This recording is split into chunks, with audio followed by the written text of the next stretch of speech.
Good to see you again. Today we're going to check out Ashley, who's an entrepreneur and a chef who cooks meals for private jet clients. Apparently during the pandemic, 9 out of 10 catering businesses went bankrupt. But Ashley's business not only survived, but thrived. She's going to share the ins and outs of what it takes to run a catering business. And you will quickly realize what makes her so successful. I'm excited to share this video with you. Please enjoy the show. Good morning. It is 11. Good morning. Yeah. So we're at in front of Fibonacci Food. Well, this is Prep ATX. Our kitchen's inside. Okay. Would you mind showing us around? Yeah, come on. Oh, cool. There's our van. Our van. There you go. There's a shared kitchen space. A bunch of people in there baking. Normally, not today. So what kind of companies bake over here? Is it? All kinds of companies. There's like a taco place, a cookie place. I think there's about 60 or 70 businesses in here. Ah. A bunch of the shared ones. These are all private kitchens. 60 or 70? Yeah. Wow. A bunch of food trucks park here. And then do prep. You can rent space by the hour. Oh, little birds living here. Yeah, birds. Texas French bread. That's where we get all of our bread for the sandwiches.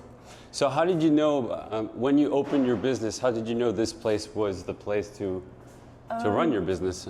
Well, I had my business for about 3.5 years before this place opened. Okay. So when this place started popping up on my Instagram for kitchen spaces, I was looking at it for a while, and it took me a little while because it was a big jump from a shared space. That's my friend Jenny.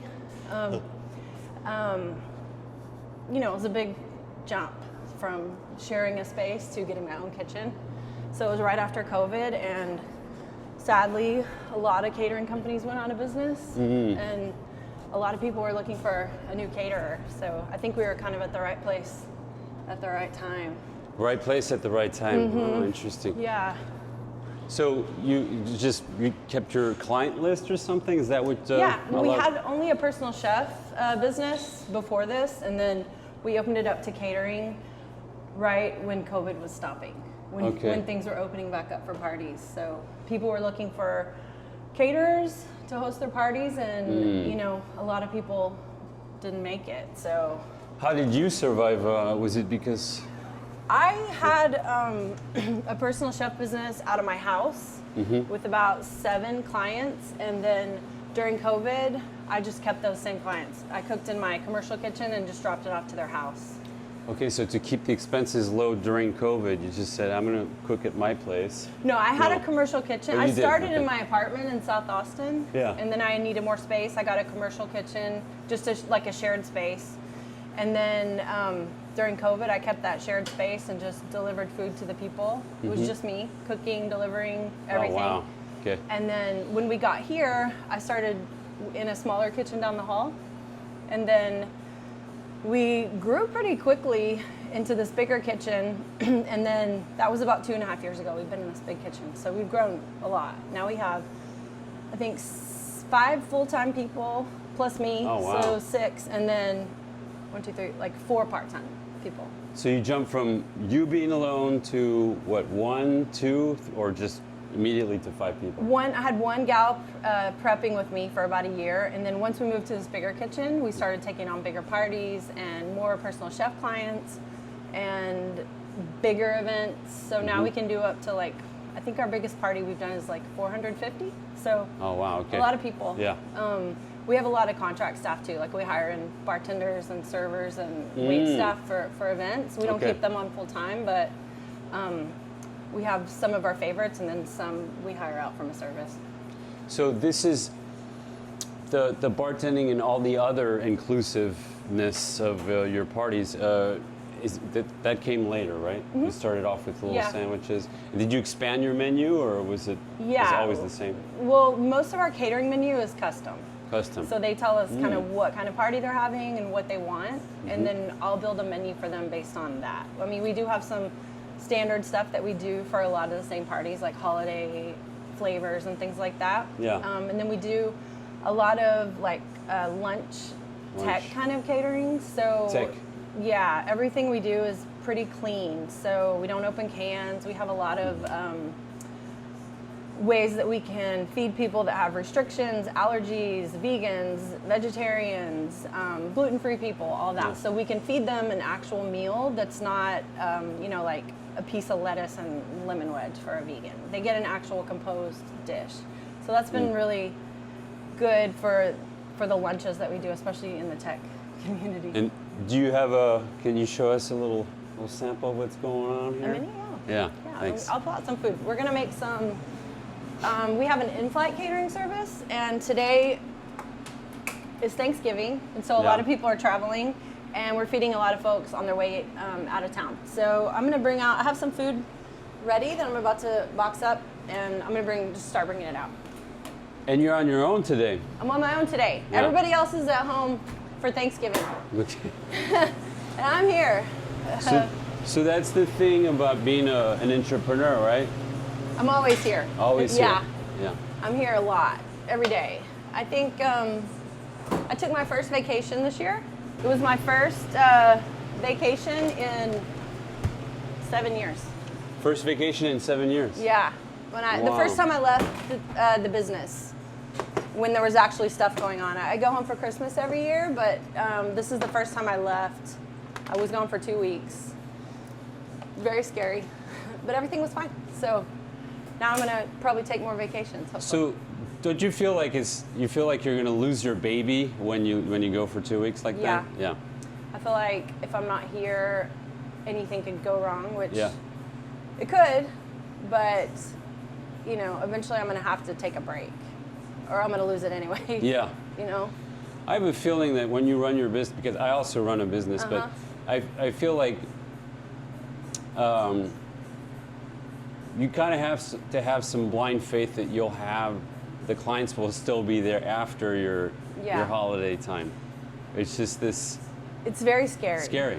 Yeah. At all times. The first time was very scary, and I didn't have any Wi-Fi connection most of the time when I was gone. So when I left, I planned to call and check in every day and kind of be there in case anything happened, but I couldn't get a Wi-Fi connection for most of the time. So that made it a little more stressful because I couldn't check in and call. But like I said, there was a couple little hiccups, but everything turned out pretty good. Pretty good. I was happy. Okay. Yeah. It was good. I'll let you work a little bit. Yeah. All right. Let me grab some gloves. Yeah. So we're just plating a bunch of salads and just veggie plates. Like I said, most of the food we make is really clean.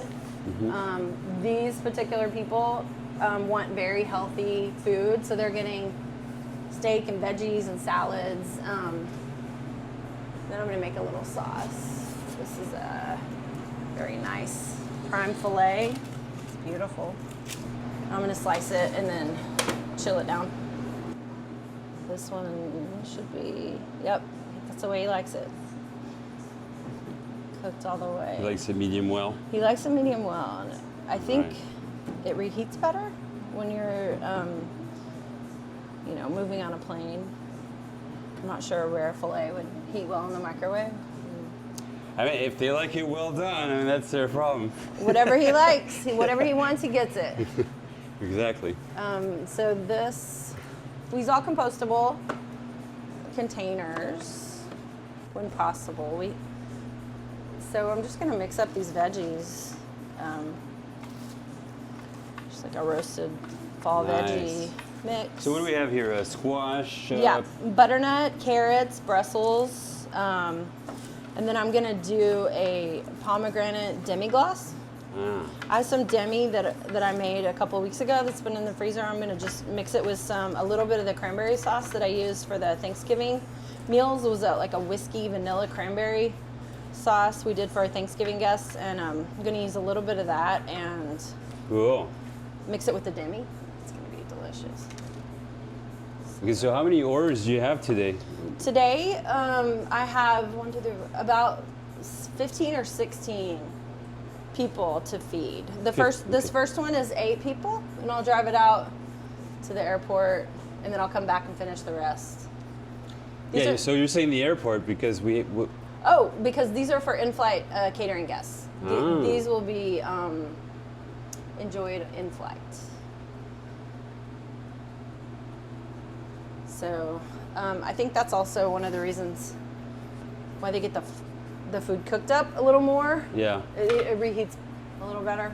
If you have to reheat a steak, I think that's the way. This is a prime fillet. I just bought this. It's really nice. So I'm gonna put this in the walk-in to cool a little bit. It's a prime. It's a beautiful one.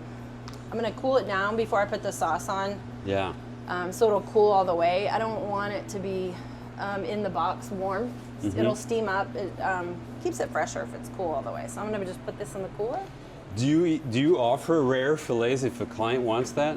They can have whatever they want. Okay. Yeah. They can have whatever they want. So are you worried that the blood might spill on the vegetables if it's rare? Or If it's rare, I would slice it and then chill it down and then move it so none of the juice would be in the plate. Just curious about these techniques, you know? Yeah. This will be a chicken sandwich that they're gonna assemble on board. And they're getting veggies too. Then we'll use some of the veggies in like a roasted veggie salad.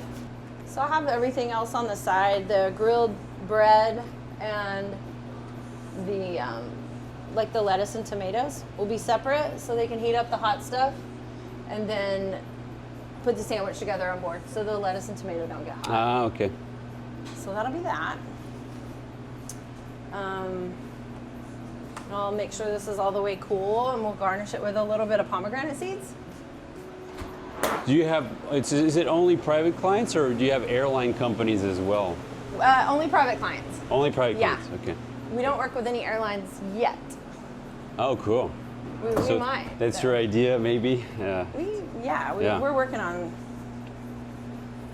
In terms of expansion of your business, are you going to limit yourself at some point, or you just want to grow it as much as possible? I don't have any plans to limit it. The last 3 years, we've been growing a lot, like more than tripled. More than tripled? Way more than tripled, yeah, because it was just me. And so Yeah. from 2021 to now, it's, I would say quadrupled. I'm thinking of the numbers, but it's a lot. There are some plans to expand, and we started on tour, which is something that Matt and I have been working on a little bit together for about the last year, and I think we're about to start working on that a little more. So that'll be food for people that are traveling on tour, like stocking up tour buses. Cool. And Airbnbs for when they get to where they're going. And hopefully, my plan, what I hope is that we can move the in-flight catering with on tour, because what I've found is that a lot of people want the food, but they're already on tour. So they're not here to get the food. And so if we had a few more places, we could do the in-flight catering, and also people would have more options to pick up food while they were on tour. So in terms of logistics, do you think you can handle both right now, or would you have to prepare a plan? Both, like different locations? Yeah, just handling the different locations at once, or it would be a lot. I would have to hire a lot of people. Okay. It would be a lot. Yeah. But I think we can do it. You can do it. Yeah. Okay. We can do it. Well, if you've survived COVID, right? Survived COVID. Then you can survive. Then you can expand, and you know how to do it. I think we can do it. Yeah. I have a lot more options now, like a lot more going on. So it's a very seasonal business. The personal chef business is very slow in the summer. And during the holidays, people are traveling. So they go to, cooler places than Austin for the summer. And then when they're away, that's when other people are traveling. So the in-flight kind of offsets that. So we have in-flight catering when the personal chef isn't as busy. It offsets the seasonality a little bit. It helps at least, yeah. Summers are brutal. Summers are brutal. Yeah, very slow. Because all your clients are where, in the Caribbean or the? Well, we're not allowed to say. I'm not sure exactly where they all go. Somewhere cooler than here. Cooler. Yeah. So I'm gonna just clean this up a little bit. Colorado, I think they go. A lot of them go east. East. Okay. Yeah. This summer. So East meaning Asia or New York? East Coast. East Coast. Yeah. So a couple go to the Caribbean. I know a couple that head down to the Caribbean. Not Isn't a lot. it super hot in the summer in the Caribbean? It's hot in the Caribbean. It's also hurricane season. So that's not the best place to be in the summer. I actually lived down there through a few hurricane seasons, and that was terrifying. I don't want to do that ever again. And you were catering during hurricane season? I was working on boats.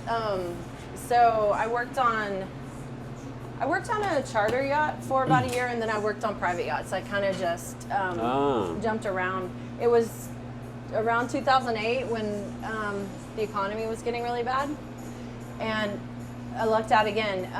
People weren't keeping chefs on board full time, so they needed somebody to just come on board and cook while their guests or owners were on board, and then leave. So I got to jump around from boat to boat, do a lot of traveling, meet a lot of crazy people.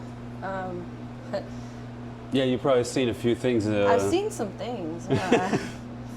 Again, stuff I'm not really supposed to talk I get about. it. I get it, because you have to keep growing your business and keep everyone happy. Yep. Yeah. Keep it in the vault. We'll just chill this all the way down before we put it on the salad. Okay. This will be super cold. Yeah, when you take, for example, 2 weeks off, are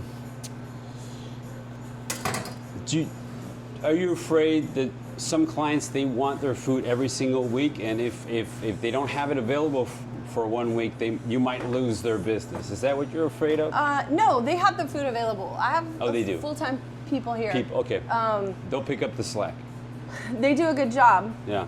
But I always worry that something's going to happen that I'm going to need to handle. But really, I just have to start trusting the people that are here. Yeah. Most of them have been with me for a few years now, so I can relax a little bit. Okay. Yeah.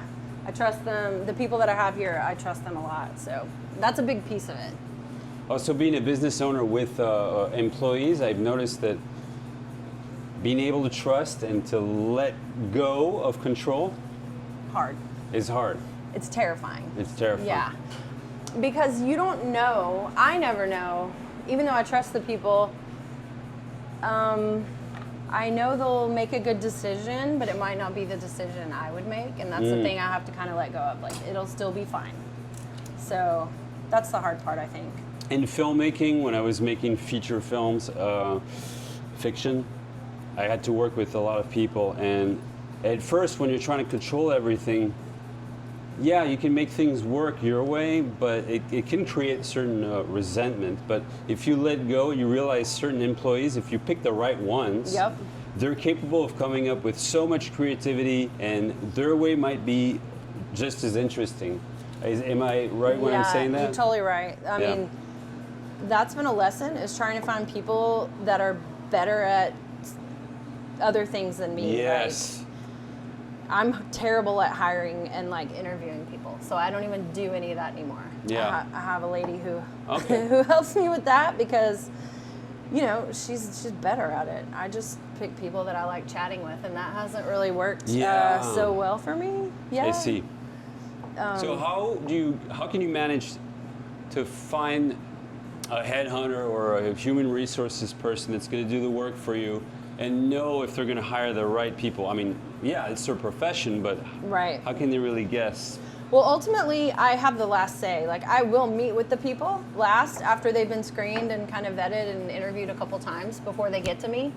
And then I can, make the last decision. But getting through that first process has been really hard. And I feel like I'm almost there with the process, but it's still hard. Like, okay, so there's a lot of trial and error as well, and there's a lot of things to fix as you go. Yeah. And lessons learned. Hard lessons. Lessons. Expensive lessons. Expensive lessons. Yeah. That's been the big one. This one is cleaned baby romaine. Nice. And then we have some really nice.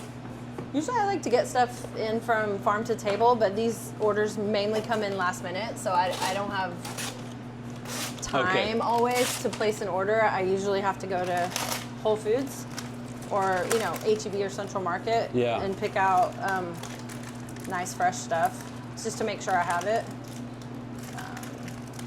So no matter what, you just have to make it work. So if you can't plan ahead because the client is last minute, you find this stuff. Then I find it, the in-flight stuff is really hard too because it is so last minute. So a lot of times I get a text at my house. It's like 10 o'clock at night and we need food for 15 at 7 a.m.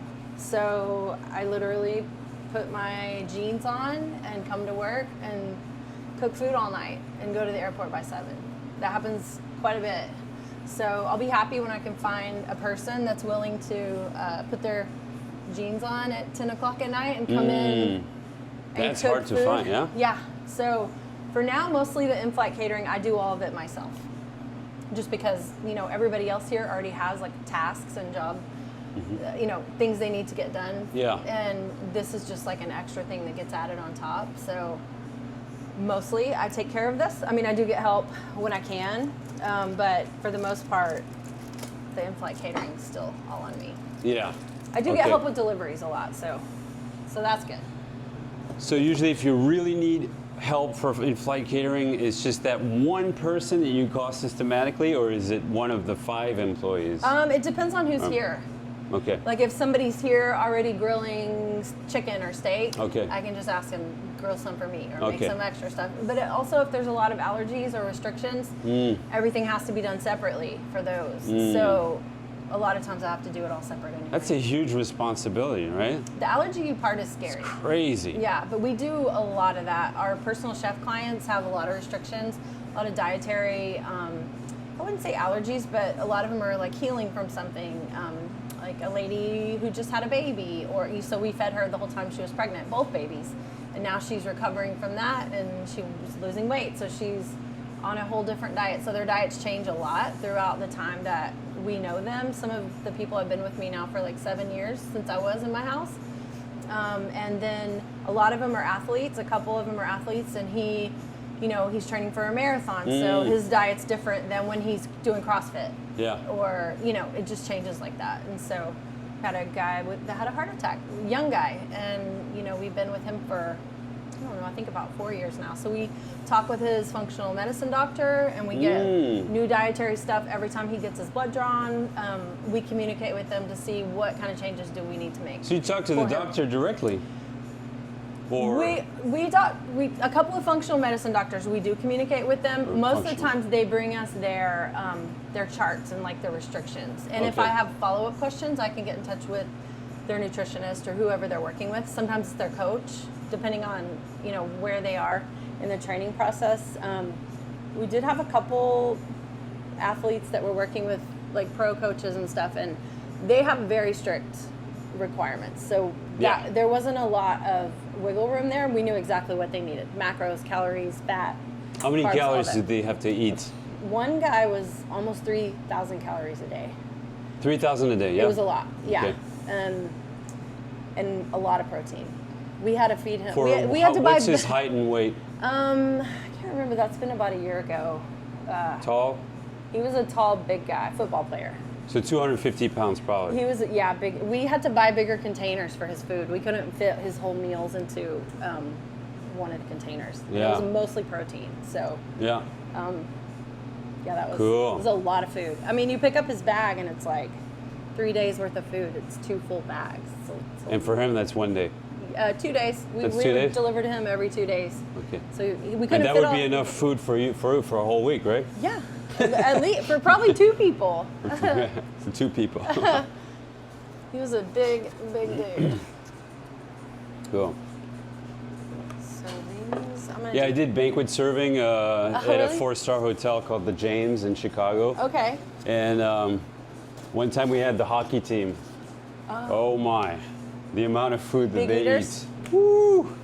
One of the first caterings I ever did, it wasn't here, it was at a restaurant that I opened in East Texas. It was a friend of the owner's, and she was planning a reception for her daughter's wedding.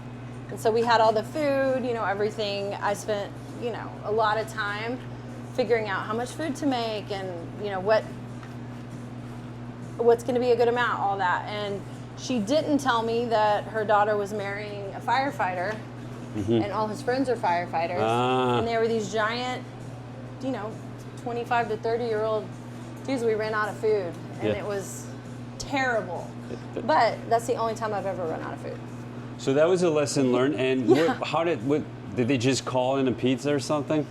No, we just started pulling food out of the walk-in and cooking more food. It was It was terrible. Oh, wow. It was terrible. That must have been very stressful. It was horrible. So this is going to be a roasted veggie salad, kind of like the other. Do you think clients are understanding as you're learning your craft and like you don't know? I think a lot of them are, but for a wedding, that's their wedding. Yeah. So they're not as understanding when it's a wedding. Yes, I remember weddings when I was doing banquet serving. They're the most stressful. Yeah. And we don't do a lot of weddings right now. We might, but actually we did one about a month ago, and it was really good, but it was small. Okay. I like the big events. But the more you work, and now with your employees, you're getting the logistics down, right? Yeah. And does that eases a lot of pressure on you, or is it still there at all times? No, it's still there. Still there. Yeah, because I can't imagine, you know, catering is expensive. There's a lot going on. There's a lot of people. There's a lot of logistics, rentals, food, all the stuff. It costs a lot of money. So to not deliver on, you know, a giant price tag like that is, it wouldn't be good. It wouldn't be good. Yeah, it wouldn't be good. And a lot of catering business and hospitality in general is all word of mouth. So one bad one, and that would be it, I think, you know. Wow. It would be kind of over, I think. Well, I know that most, like 9 restaurants out of 10 die off the first year they open. Would you say the banquet business is also similar? I'm not sure about that. I think, because I don't know if people just start catering businesses out of the blue. I think they always kind of grow out of something else, like a restaurant business, or that's a good question. I'm not sure about that. I know it's hard. I know a lot do go out of business. Like I mentioned before, like the seasonality is tough in the summer, so. Yeah. So during COVID, you told me some businesses were closing. Were there friends of yours? Have you seen some people? A couple of them, no, they weren't friends of mine, because I didn't really, you know, socialize during COVID like everybody else. But, you know, well-known places around town that everybody knew of and had been using for years and years, which is so sad. Like, I know now how hard it is to do this, and just to be given that hand. Like once you're, because, you know, at the time I had no overhead. It was just me. So I was able to get through. Yeah. And for somebody that had, you know, a wait staff, or a servers and a kitchen staff and full-time people to pay, I can see how that would very quickly be too expensive to keep. Yeah. So if you had to give some advice to someone who wants to open their own catering business, what would you tell them? I would tell them, don't open a catering business until you've done a lot of catering. I've worked for a lot of people who just wanted to open restaurants, people who have never been in the restaurant business, who just thought they wanted a restaurant, and I've sworn off of that. I swore to myself that I will never ever do that again, because it's never worked out. They don't understand that this is your life. You're here all day, every day, from sun up to sundown. You're working when everyone else is playing. You know, you have to work during the party, even if it's your party. So that's the one. One in particular lady said, I didn't want a job. I just wanted to own a restaurant. And I was like, those two things don't jive at all. It's the exact opposite. You can't, it doesn't work like that. You know, if you care about it, it doesn't. Yeah. And if you leave it alone and leave it to someone else, that really doesn't usually go well either. nobody cares about as much as you do, which is why you're here all the time. But after 5 years of seamless logistics, at some point you could probably take the back pedal and have, if you've figured out good managers or people who can handle. I hope, yes. Yeah. I'm hoping, yeah. Yeah. I hope we're going to be doing another pretty big growth push next year. And so I'm hoping to hire a couple of people, a couple of new like leadership people that can sort of take over big parts for me. So that I can focus on, one, taking a little time off during the week, maybe one day a week, I don't know, we'll see. Yeah. But, you know, a vacation every year, or even like a few days. I think burnout, I didn't realize how burnout I was until I left and came back. I felt great when I came back, but like I said, I didn't want to go, but it made a big difference. Yeah, that's dangerous burnout. Yeah. That It's is- hard. Yeah, it's mental, it's physical. Yeah, it's a lot. You don't want to take that risk. Yeah, you have to take care of yourself. Yeah, there's so many investors that open restaurants, have no idea how it works, and they just think that it's going to be, I'm just going to hang out with the regulars, have a couple wines, Sit at the bar. sit at the Yeah. bar, everyone will love me. That's not how it works. I've rarely seen that work out. Rarely.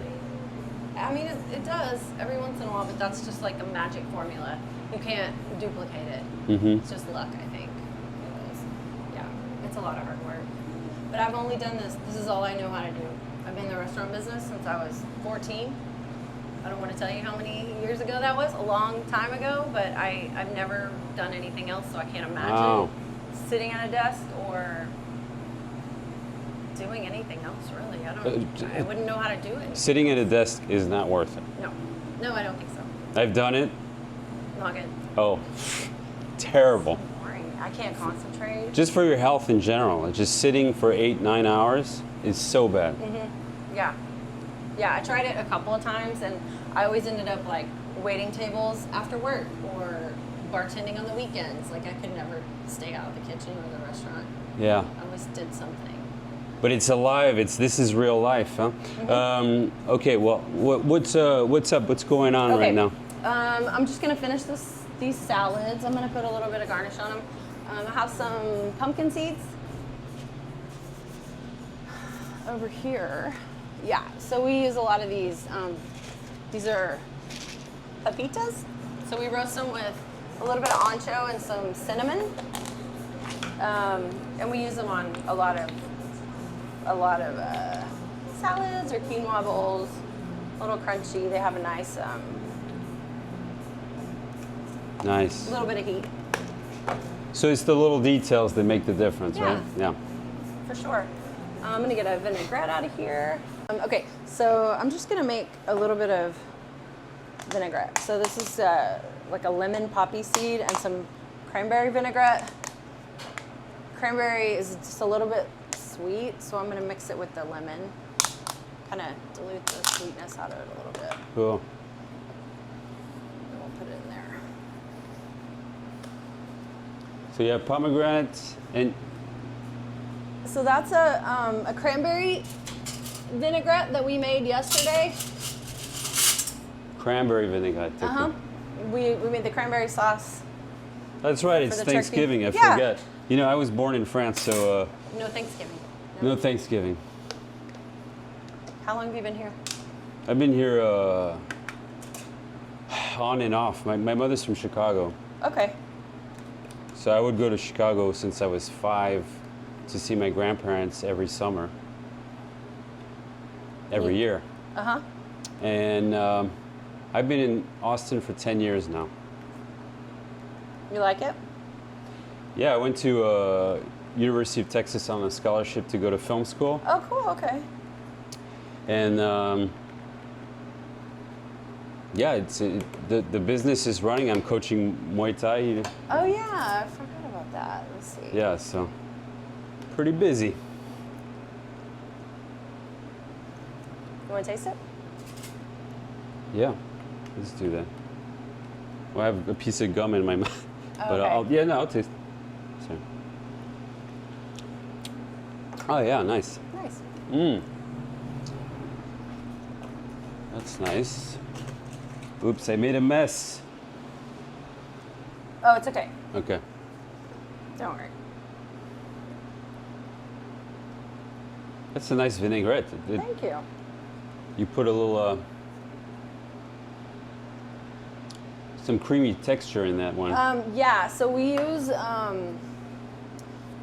all clean oils, no seed oils here. We only use avocado for our vinaigrettes because it's very neutral.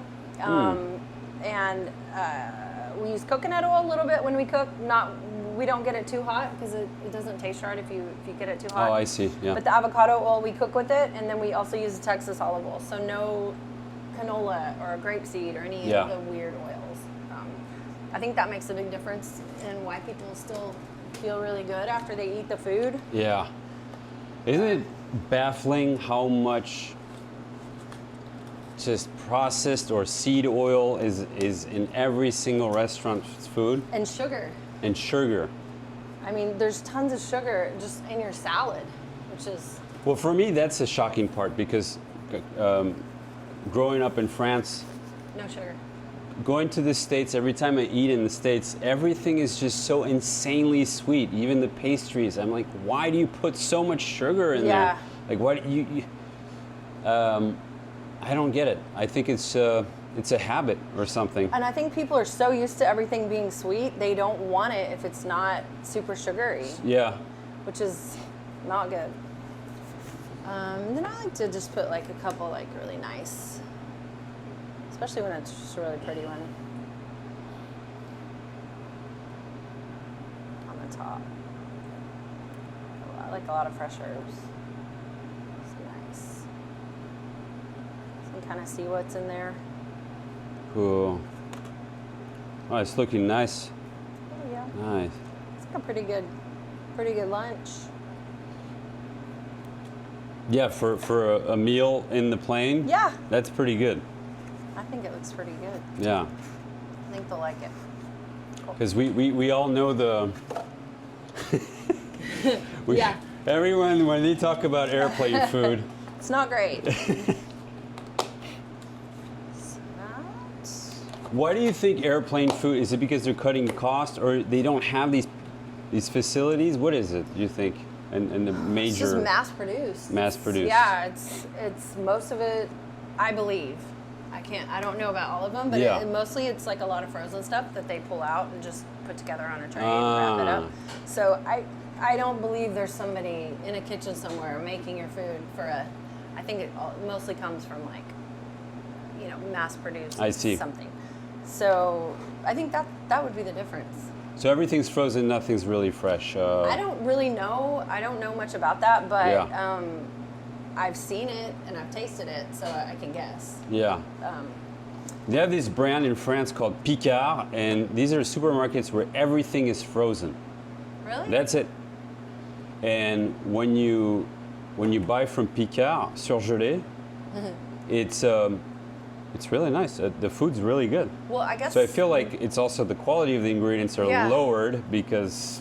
Well, I don't think freezing save. food, like vegetables, I'm going to grab the labels. Yeah. I don't think freezing the stuff is necessarily bad. Mm-hmm. Like, freezing vegetables right when you pick them. Yeah. Keeps them nice. Like, it keeps them fresh. So I don't think that's all bad. But I think that if you're freezing, like, a TV dinner, it's already full of junk. Yeah. So it's the cutting cost with the ingredients in the. I think so. And the storage probably lasts a lot longer. So ready to go. Fibonacci flight. Yeah. Oh, there you go. Yep.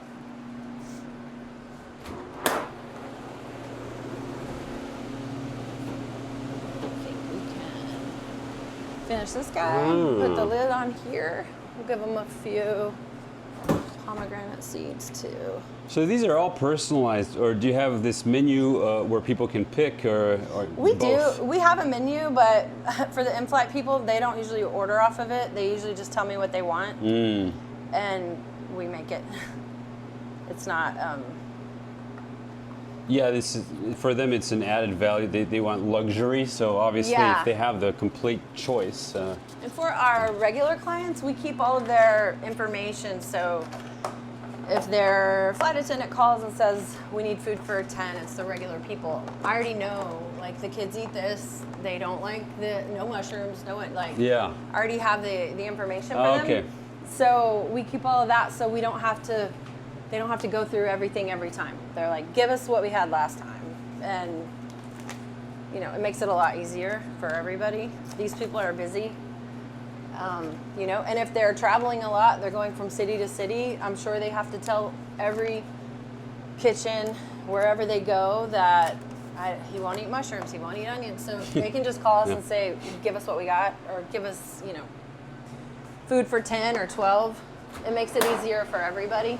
Because usually what? These families are entrepreneurs, they're busy, they're always traveling, and Yeah. or a bit of both. Maybe I think, some well, just, it's a bit of both. It's the families, and so it's a lot of business people that travel for business, and then also with their families. So, With their families, yeah. So we have kind of two sets of restrictions for them. Like when the kids are on board, it's different than if they're, you know, traveling with their buddies going hunting or Yeah. going on a business trip or whatever they're doing. So Would you say they're mostly business trips?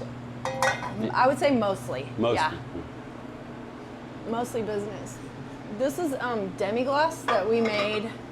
We had some really nice grass-fed beef. And this takes like a few days to make it. It has to go overnight and get strained and reduced. So I just make a bunch of it and freeze it, and it's like really nice gel, like Yeah. jelly. Nice. So that makes a really good sauce. It's super healthy, lots of collagen, no dairy. Although I will finish this one with just a tiny bit of butter. A little brothy. It'll keep it from drying out when something happens at elevation where the food it dries out. It also something happens with your taste buds, like you lose a percentage of your taste buds at a certain elevation. Oh, really? So I always pack a little bit of extra like sea salt on the side in case somebody wants more seasoning without making the food too salty. But you also get more drunk when you drink I know, yeah, I think up in so, the air. yeah. That's what I've heard. I try to, yeah. Twice as drunk apparently with the same drink. Really? Yeah. I didn't know that. No, watch out. So what's the Just grab a little bit of water. yeah? What is the wildest dish or? I mean, are you allowed to even talk about it? But The wildest dish? yeah, the most unusual. I don't know, like a black truffle, caviar, and Lots of caviar. lots of caviar. Truffles, not so much because they smell really strong. Mm-hmm. Like, you don't want things on the boat or on the Oh, I plane see. that when you heat it up, it makes the plane smell like broccoli or truffles. Like, I mean, I that- wouldn't mind my private jet to smell like Truffles? truffles. A true Frenchman. A true Frenchman. Truffles and cognac. Okay. Well, yeah, that wouldn't be so bad. I think, I don't know, I worked on a boat that would travel to Inagata a lot, which is in the Caribbean. It's got like a, I think it's like 3 feet above sea level. Like you can't even see it when you're sailing up. And there's tons of lobsters everywhere. So people always wanted to go there and catch lobster, and I ended up cleaning all the lobster, and I still can't eat lobster. Wow. So, because you had so many lobsters to clean, you're just tired of it. You just don't want to Yeah, have to see a single lobster the rest of your life. never want to. Yeah. But what about a lobster risotto? That's one of the best risottos. No? I love risotto, Yeah. but I can leave the lobster out. You'll leave the okay. Yeah, It's over. it's over for me, yeah. So you're like an Australian prisoner, right? Didn't they say the Australian prisoners were fed lobster? Only lobster? Yes, I don't know. because I didn't that's know what about that that. was available. That was the only thing that was available. This is a really nice grass-fed butter. I'm just gonna finish it just a little bit with the butter So it will keep it from drying out when they reheat that beautiful filet on the plane.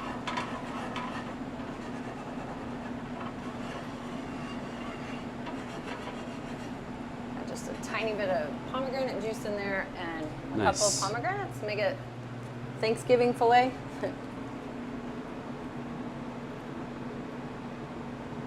A little bit of juice. Do they ever ask for Kobe beef and wild stuff like that? Yeah. We usually keep a few things like cryovac in the freezer for a couple of clients that we know will want them.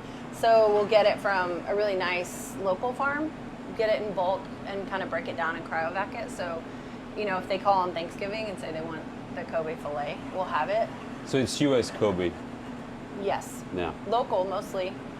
No one asked for the Japanese one? I try to keep it as local, especially for the beef. I'm from Amarillo, a beef town. Yeah. Like, you know, we grew up eating steaks. Steaks or beef like 3 or 4 times a week. So. Yeah, you want to support local. I want to keep it local, yeah. Yeah. There's a couple of really good ones around town. So I'm going to grab that filet and finish it with some sauce.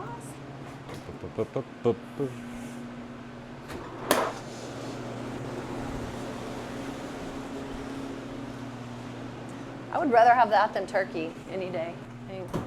Me too. We cooked a lot of turkey this year. We did Yeah, it's a turkey genocide. Well, sorry if it's pretty dark, but... Oh, what our taste. No, I think we did 1,000 Thanksgiving dinners for... Very good. Good? Yeah. It's delicious. I gotta get out this gum. I'll save you some. Save you a little bit. Get my spoon. Yeah, so it's a lot of hours, huh? It seems like... It's a lot of hours, yeah.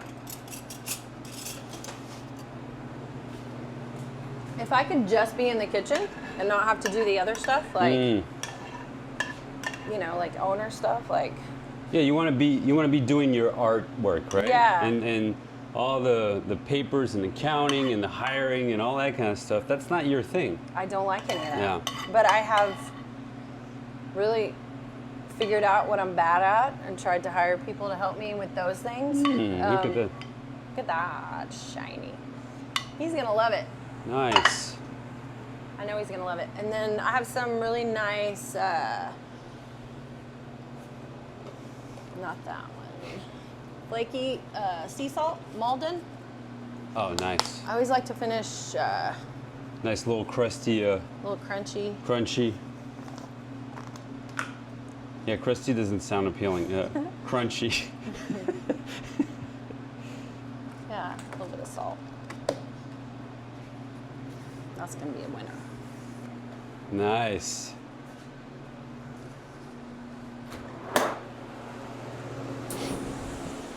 So let that cool down. I'm gonna make a Caesar salad. I always like to put in one classic salad in case there's somebody who just wants a Caesar. We make a really good Caesar. Oh, so you add a little Caesar on the because there's always going to be one person. There's going to be, somebody who's either picky or I see. just kind of wants something they recognize, you know? So we'll do just some baby romaine, and I'll mix it up with a little, I usually like to put a little bit of baby kale, but we don't have any today, so I'm just going to use romaine.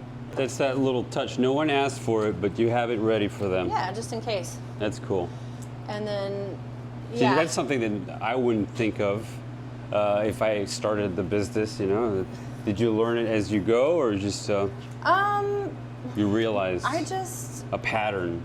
I just know that from working on boats, there's always one person that's kind of, I don't want to say picky, but just wants something they recognize, not something super fancy, or they just want a salad. Yeah. They just want to eat a salad. So I always try to put at least one thing in like that. And I like cooking for the kids too. I like making little tiny desserts Oh, and yeah, like little little goodies for them. It's fun. I had the first time I started a business was when I was living in the Caribbean on Water Island. It's a little tiny island, and I would make people's lunches on their way to the ferry dock. So they would pick up their lunch for themselves and for their kids to take to work and to school. Yeah. And I loved packing lunches, which I guess is ironic because that's kind of what I do. But you never really get to see them enjoy the food because you're doing the catering, right? I know, but I know that they keep coming back. Okay. So that's a good... So that's your moment of pleasure. Okay. Yeah, for the most part, we don't hear from the client unless they don't like it. Okay. You know, it's like no news is good news kind of thing. And then we keep getting orders from them, so we know they like it, which is good. Yeah. Especially when you have people that keep coming back, like, for years. Like a couple of my clients, like, I've seen him go from, like, a bachelor to his wedding, and now he has 2 babies, and... Oh, wow. So it's kind of cool to have these relationships for years and years with people just by feeding them, I guess. So Yeah.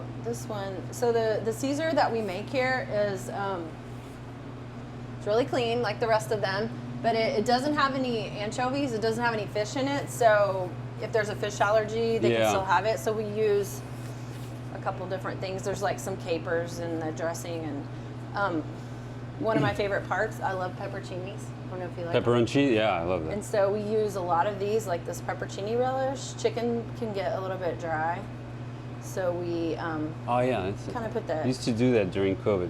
Pepperoncini, yeah. Yeah? Oh my gosh. Yeah, salads. Put it on everything. With sticky rice. Oh, on sticky rice? I have sticky rice. I have a rice cooker, the Koku.